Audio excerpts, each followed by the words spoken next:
আল্লাহ পাক আল্লাহ তাআলা পবিত্র কালামুল্লাহ শরীফের মধ্যে ঘোষণা করে দিয়েছেন, এ দুনিয়ার মানুষেরা তোমরা শুনে রেখে দাও, তোমরা যদি নিজেকে ঈমানদার বলে দাবি করো, নিজেকে মুমিন বলে যদি দাবি করো, ওই দুনিয়ার জমিনেতে আমি আল্লাহ পাক তোমাদেরকে খোদা দিয়ে পরীক্ষা নেব, আমি আল্লাহ পাক তোমাদেরকে ভয় দেখিয়ে পরীক্ষা নেব, আমি আল্লাহ পাক তোমাদেরকে সম্পদকে বাড়িয়ে দেব, আমি আল্লাহ পাক চাইলে তোমাদের সম্পদে ক্ষতিগ্রস্ত করে দেব। তবে বান্দা তুমি যদি পাশ করতে পেরে যাও, আমি আল্লাহ আমার কাছে হবে 1 নম্বরের খাঁটি মুমিন। ও ভাইজানেরা, এই কথা বলার উদ্দেশ্য হলো আমার একটাই, জামানার মুর্শিদ আল্লামা সুফি মুফতি আজান গাছি রহমাতুল্লাহ আলাইহি তিনি চিন্তা করেছেন, তিনি অনেক চিন্তা করার পরে তিনি কি করেছেন, ওই বাগমারি জমিনে সুরির জঙ্গলে চলে গেলেন। বাঘের ভয় করলেন না, দুনিয়ার কোনো জিনিসের ভয় না করে তিনি একটাই কথা মাথায় রেখেছেন, আমার আল্লাহকে আমার হাসিল করতে হবে। জোরে হবে না সুবহানাল্লাহ? বলেন, যদি আমরা নিজেকে ঈমানদার বলে দাবি করি, এসি ঘরের মধ্যে ঠ্যাং নাচিয়ে যদি নিজেকে মুমিন বলে দাবি করি, মানাবে বাপ? কথা বলছেন না কেন? মানাবে না। আপনি যদি ঈমানদার বলে দাবি করেন, আপনার দুঃখ কষ্ট মুসিবতের সম্মুখীন হতে হবে, আপনাকে অনেক কষ্ট সহ্য করার পরে, তবে তুমি যদি ইন্নাল্লাহা মাআস সাবিরিনদের মধ্যে পড়ে যাও, আল্লাহ বলছে বান্দা তুমি হবে আমার কাছে 1 নম্বর খাঁটি মুমিন। জোরে হবে না সুবহানাল্লাহ? আমরা কেউ মানুষ পাওয়া যায়, আমরা কি করি, কিছু কিছু আল্লাহর হুকুমকে মানি, আবার কিছু কিছু ছেড়ে দিই, কিছু কিছু নবীর সুন্নাতকে মানি, আবার কিছু কিছু সুন্নাতকে আমরা ছেড়ে দিই। আচ্ছা বলেন তো, আমার ছেলে যদি আমাকে বলে আব্বা আমার একটা সাইকেলের প্রয়োজন, ভালো করে বুঝুন কথাটা আমার, যদি আমাকে বলে আব্বা আমার একটা সাইকেলের প্রয়োজন, আমি চলে গেলাম কোথায়? বাজারে। বাজারে গিয়ে যদি সাইকেলের শুধু হ্যান্ডেলটা নিয়ে চলে আসি, বাড়িতে গিয়ে যদি আমার ছেলের হাতে দিই, আমার ছেলে আমাকে কি বলবে? কথা বলছেন না কেন? আমার ছেলে আমার কাছে কী চেয়েছে? সাইকেল। আমি নিয়ে এসে দিলাম কি? শুধুমাত্র হ্যান্ডেল, মাথাটা। তখন আমার ছেলে কি বলে, যে আমার আব্বা বোধহয় পাগল টাগল হয়ে গেছে। বলবে কি বলবে না? আরে কথা বলেন না কেন? বলবে। কেন? শুধু হ্যান্ডেলটার নাম সাইকেল নয়, ওর সমস্ত আসবাবপত্র মিলিয়ে, চাকা থেকে শুরু করে, ব্রেক থেকে শুরু করে, রিং থেকে শুরু করে, টায়ার থেকে শুরু করে যাবতীয় আসবাবপত্র মিলিয়ে এক জায়গায় একত্রিত করে ওর নাম হলো সাইকেল।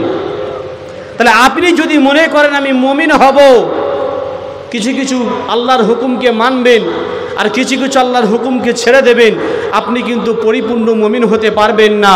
যেমন একটা সাইকেলকে পরিপূর্ণ ততক্ষণ পর্যন্ত সাইকেল বলা যাবে না যতক্ষণ না তার সমস্ত আসবাবপত্র একত্রিত করে কমপ্লিট করে তাকে আনা হবে। একটা হ্যান্ডেল নিয়ে এসে শুধু ছেলের হাতে ধরিয়ে দিলে ওটাকে সাইকেল বলা যাবে না। আপনি যদি মুমিন বলে দাবি করেন, আপনি যদি ঈমানদার বলে দাবি করেন, আল্লাহ পাকের প্রতিটি হুকুম আপনাকে ইঞ্চিতে ইঞ্চিতে মানার দরকার আছে কিনা বলেন? আচ্ছা বলেন তো, নামাজের বাইরে এবং ভেতরে ফরজ কয়টি? 13টি। যদি কেউ বলে আমি 10টা ফরজ মানবো আর 3টা ফরজ মানবো না, নামাজ হবে বাপ? হবে না। তাহলে আল্লাহ পাক এটাই আমাদেরকে বোঝাতে চাইছেন, বান্দারে পবিত্র আল কুরআনুল কারীম তোমাদেরকে দিয়েছি, আলহামদুলিল্লাহি রাব্বিল আলামিন থেকে শুরু করে মিনাল জিন্নাতি ওয়ান নাস পর্যন্ত প্রতিটি অক্ষরে অক্ষরে, প্রতিটি আয়াতে আয়াতে তোমাদেরকে মানা ফরজ করে দিয়েছি আমি আল্লাহ। একবার জোরে বলি সুবহানাল্লাহ।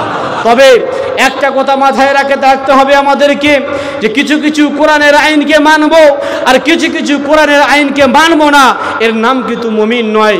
যেমন আপনি নামাজের ফরজ 13টি আপনাকে ইঞ্চিতে ইঞ্চিতে আদায় করতে হবে, ঠিক তদ্রূপ কোরআনের প্রতিটি হুকুম আমাকে মানতে হবে। ঠিক কিনা? ঠিক কথা বলুন আমার ভাইরাম, একটু গভীর মনোযোগ দিয়ে শুনে রেখে দিন বাবা। জামানার মুর্শিদ আল্লামা সুফি মুফতি আজান গাছি রহমাতুল্লাহ আলাইহি এই কোরআনের হুকুমটাকে দুনিয়ার জমিনে ছড়িয়ে দেওয়ার জন্য, হক কথাকে প্রচার করার জন্য তিনিও বিপদের সম্মুখীন হয়েছেন। আমি সর্বপ্রথমে আপনাদেরকে বলেছিলাম, যারা হাক্কানির আদর্শকে মেনে নিল, হাক্কানির আদর্শকে আপন করে নিল, আল্লাহ পাক আল্লাহ তাআলা তাদেরকে জান্নাত নসিব করে দেবেন। ও ভাইজানেরা, জামানার মুর্শিদ এই কোরআনের আইনটাকে দুনিয়ার জমিনে ছড়িয়ে দেওয়ার জন্য কতই না বিপদের সম্মুখীন হয়েছিলেন। একটা জিনিস মাথায় রাখা দরকার, যে মুর্শিদ জামানার আল্লামা সুফি মুফতি আজান গাছি রহমাতুল্লাহ আলাইহি তিনি দুনিয়ার কোনো মাস্টারকে ফলো করে নাই, দুনিয়ার কোনো ডাক্তারকে ফলো করে নাই, তিনি একমাত্র ফলো করেছেন আমার আপনার রাসূল দো জাহানের বাদশাহ হাবিবুল্লাহর রাস্তাকে। জোরে বলুন আমার ভাইরাম, আল্লাহ রাসূল আল্লাহর হাবিব এই কোরআনের কথাটাকে তায়েববাসীদেরকে পৌঁছানোর জন্য কলেমার দাওয়াতটা যখন নিয়ে গেলেন, আমার রসুলকে রক্তায় রক্তাক্ত করেছিলেন। ও ভাইজানেরা, দেখুন তো মুর্শিদের সাথে আল্লাহর ওলিদের জীবনীর সাথে রসুলদের মিল আছে কিনা, আল্লাহর রসুলের কি প্রয়োজন ছিল এই তায়েববাসীর গিয়ে নিজের পবিত্র শরীর থেকে রক্ত ঝরানো, ঠিক কিনা? আমার ভাইজানেরা, বিশ্ব নবী আমার দিন দুনিয়ার বাদশাহ হাবিবুল্লাহ জনাবে মুহাম্মদ রাসূলুল্লাহ সাল্লাল্লাহু তাআলা আলাইহি ওয়াসাল্লাম ওই তায়েববাসীতে চলে গেলেন কলমা প্রচারের জন্য, কোরআনের আইনটাকে ছড়িয়ে দেওয়ার জন্য। ওই তায়েববাসীরা বিশ্ব নবীকে এত পাথর নিক্ষেপ করলেন, এত মার মারলেন, আমার রসুল রক্তাক্ত হয়ে গেলেন। ও ভাইজানেরা, দয়ার নবী বেহুশ হয়ে পড়ে যান। আল্লাহ পাক ডাক দিয়ে বলেন, ও আমার মালাইকা ফেরেশতা, জলদি চলে যাও, চলে যাও।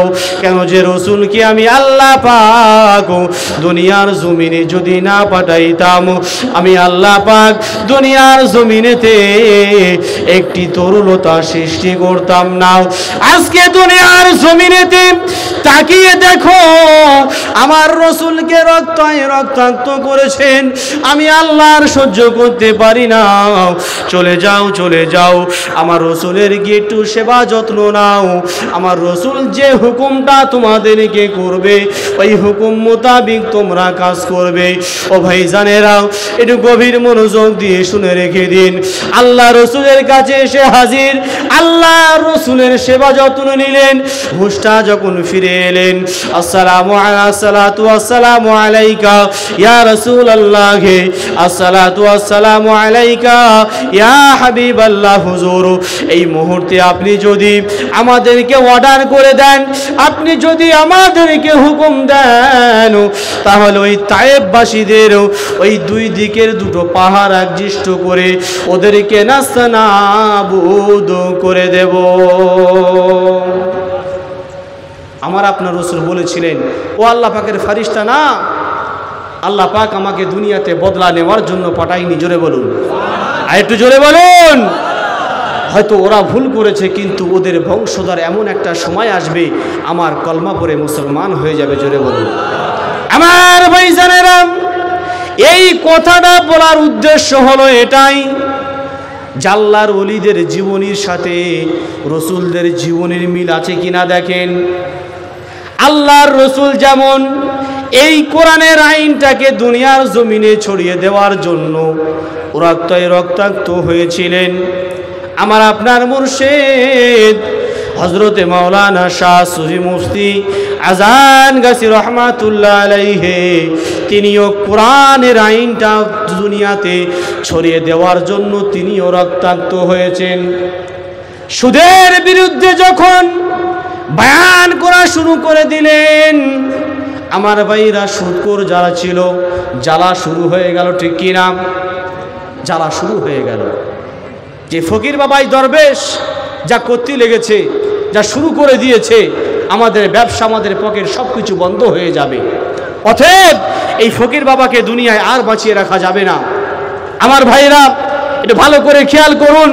আমি প্রথমেই কথাটা বলেছিলাম, এই কোরআনের আইনটাকে দুনিয়ার জমিনে আপনি যদি প্রসাদ করতে চান, আপনার উপরে অত্যাচার হবে, আপনার উপরে জুলুম হবে, কিন্তু আপনাকে ইন্নাল্লাহা মাআস সাবিরিনদের মধ্যে যদি আপনাকে পড়তে হবে, আর এর মধ্যে যদি পড়ে যান, আল্লাহ পাক বলছেন তুমি হবে আমার কাছে খাঁটি মুমিন।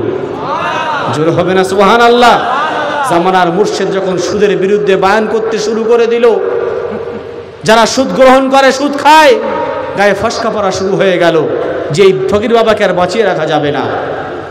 আমার ভাইরা, পেছন থেকে যখন মুর্শিদের মাথায় আঘাত করা হলো, মাথা থেকে রক্ত ফিসকিরি দিয়ে বার হচ্ছে, একটা হাত নিয়ে মাথায় চেপে ধরে আল্লাহর কাছে হাত তুলে আবার তাদের জন্য দোয়া করছেন। জোরে বলবেন না? একটু জোরে হবে না? আমার মুর্শিদ যদি চাইতেন তাদের জন্য বদদোয়া করতে পারতেন। আমার রসুল যেমন তায়েব দেশে গিয়েছিলেন, আমার রসুল যদি মনে করতেন একটা হুকুমের অপেক্ষায় তায়েববাসীকে নাস্তা নাবুদ করে ফেলতেন, আমার রসুল বলেছিলেন না, আমি বদলা নেওয়ার জন্য নয়, আল্লাহ পাক আমাকে বদলা নেওয়ার জন্য পাঠাইনি, হয়তো ওরা ভুল করেছে, একদিন ওদের পূর্বপুরুষ একদিন আমার কলমা পড়ে মুসলমান হয়ে যাবে। আমার মুর্শিদকে যখন আঘাত করা হলো, রক্ত যখন মাথা থেকে ফিসকিরি দিয়ে বার হওয়া শুরু হয়ে গেল, মাথায় হাত রেখে রক্তবন্ধ চেপে রেখে আল্লাহর কাছে হাত তুলে দোয়া করছে, আল্লাহ ওরা আমাকে চিনতে পারি নাই, ওরা আমাকে বুঝতে পারি নাই, আল্লাহ আপনি ওদেরকে ক্ষমা করে দিন। জোরে বলতে পারলেন না? আল্লাহ আপনি ওদেরকে মাফ করে দিন। জোরে হবে না? দেখুন রসুলের জীবনীর সাথে আর মুর্শিদের জীবনের মিল আছে কিনা? জোরে বলুন। আজকে অনেক মানুষ আমরা পাওয়া যায়, পীর মানা যাবে না, পীর মানা বেদাত। আমি আপনাদেরকে বলবো, যদি পবিত্র কোরআনে আল্লাহ পাক খোদ বলেন, ইয়া আইয়ুহাল্লাযীনা আমানু, ইয়া আইয়ুহাল্লাযীনা আমানু তাকুল্লাহা ওয়া কুনু মা'আস সাদিকিন, হে আমার বিশ্বাসী বান্দাগণ, আমানু তাকুল্লাহ, তোমরা আমাকে ভয় করো, আর ওয়া কুনু মা'আস সাদিকিন, সত্যবাদীদের সঙ্গ লাভ করো। জোরে বলুন। যারা আজকে দুনিয়াতে বলে বেড়ান পীর কোথা থেকে এলো, পীর সিলসিলা কোথা থেকে পাওয়া যাবে, কোথা থেকে এলো, কোন জায়গা থেকে এলো, পীর মানা যাবে না, পীর মানা বেদাত, আমি তাদেরকে বলবো, আপনি কি এই কোরআনের আয়াতটা পড়েন না? ও ভাই জানেরা, এই আয়াতটার মুহাদ্দিস কেরামরা ব্যাখ্যা করেছেন, ওয়া কুনু মা'আস সাদিকিন, এর ব্যাখ্যা করেছেন সত্যবাদী হলো তারা যারা আল্লাহ পাকের কাছে নফল ইবাদত করতে করতে আল্লাহ পাকের নৈকট্য হাসিল করে নিয়েছে, তারাই। জোরে বলুন, আর একটু জোরে বলুন।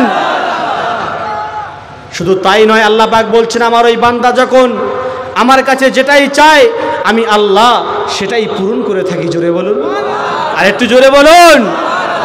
তাহলে প্রমাণ হয়ে গেল যে আল্লাহ পাক খোদ বলছেন, ওয়া কুনু মা'আস সাদিকিন, তোমরা সত্যবাদীদের সঙ্গ লাভ করো, আর সত্যবাদী হলো তারাই যারা আল্লাহর নৈকট্য হাসিল করে নিয়েছে। জোরে বলুন। সর্বশেষ কথা বলবো, আমার রসুল যেমন বদদোয়া করেনি, আমার রসুল যেমন বদলা নেননি, আমার মুর্শিদ ঠিক তেমনি তাদের জন্য দোয়া করছেন, আল্লাহ আপনি ওদেরকে হেদায়েত দেন। এই দোয়াটা তারা শুনে আমার মুর্শিদের কদমে পড়ে গেছেন। জোরে বলুন, আর একটু জোরে বলুন। কাকে আমরা আঘাত করলাম, কার মাথায় আমরা আঘাত করলাম, যার মাথায় আঘাত করলাম আবার তিনিই আমাদের জন্য দোয়া করছে। জোরে বলুন, আর একটু জোরে বলুন। তারা ভুল স্বীকার করে কলমা পড়ে মুসলমান হয়ে গিয়েছিলেন। জোরে হবে না সুবহানাল্লাহ?